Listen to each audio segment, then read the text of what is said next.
Hi there. Okay, so I've got both radios powered up. I'm going to start the ETM scanning function on both. They're both just literally operating on their telescopic antennas. And let's see which one is the most sensitive. So, 3, 2, 1, go. Okay. Now, there's one other thing about the PL-310ET that I like is that you can set the backlight on the display to stay on, which is a really useful function, particularly if you're someone like me who does quite a lot of his serious DXing sat in the dark, either in the wood or in the car by the wood. With the PL-360, obviously it has a backlight function, but it switches off. Now I don't know if there's some weird key sequence that you can do to keep the light on the 360, but it stays on during an ETM scan.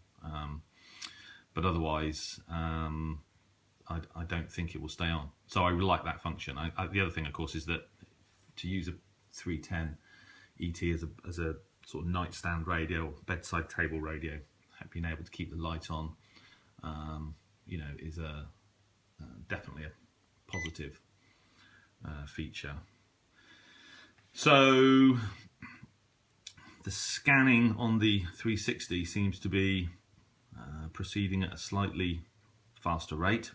At the moment, well, what time is it? So it's Saturday morning, it's 10:30 UTC.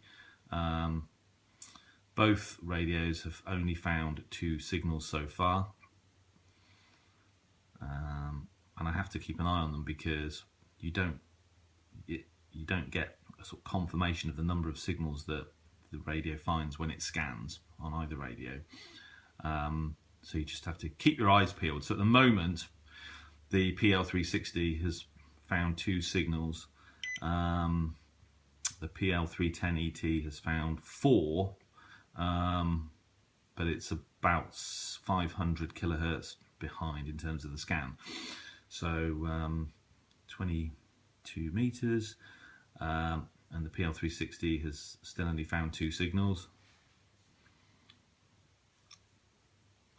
The PL-310ET has found 6, so it's 6-2 at the moment. So this is starting to sort of stack up, really, in terms of my experience with this radio for the first time the other night. It did seem incredibly sensitive. What I was expecting was for the PL-310ET to be basically the same as the 360, because I'm not really au fait with, you know, the actual receivers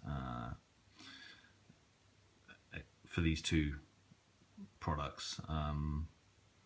Obviously they're DSP, but there are obviously some differences. So far the PL-360 has found 4 signals, and it's some way ahead.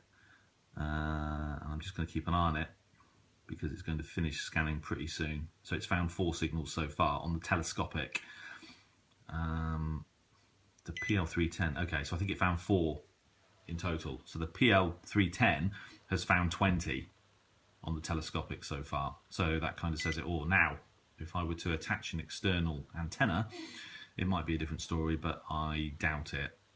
So still 20 signals. I think the PL-310 ET is going to stop any minute now. So yeah, okay, yeah, 20. So 20 plays 4 on the telescopic, so that's really interesting. So basically, it's more sensitive. It's a little bit more expensive. It's about £10 more expensive, but in terms of the sort of delta on performance, I think that's £10 well spent. So I think that, you know, whilst the PL-360 is an excellent little radio, I think for an extra £10, give or take, the PL-310ET is a much better buy. Now, interestingly,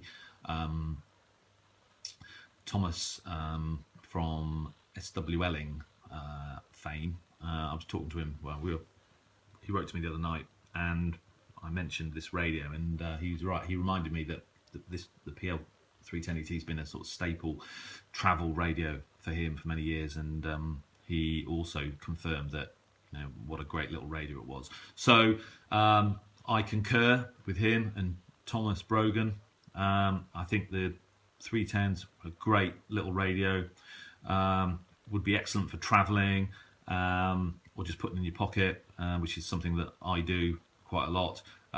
It's easy to use. The ETM scan is excellent because it means that you can, wherever you are, you can just press a button and it will literally find all of the available signals for you. It's very small and compact. You know, it's not really much bigger than the 360, despite the more traditional form factor.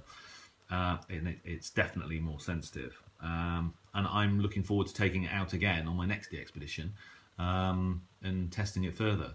So, you know, if this video can help with anybody with regard to a portable radio purchase decision, or someone who wants to get into the hobby but doesn't want to sort of commit a large expense to their first piece of hardware, if you want a radio that's capable of doing something really useful in terms of DXing, I think the PL-310ET would be a perfect choice. So, I hope you enjoyed that. Thanks for watching. Some reception videos for the 310 will follow next. Thanks.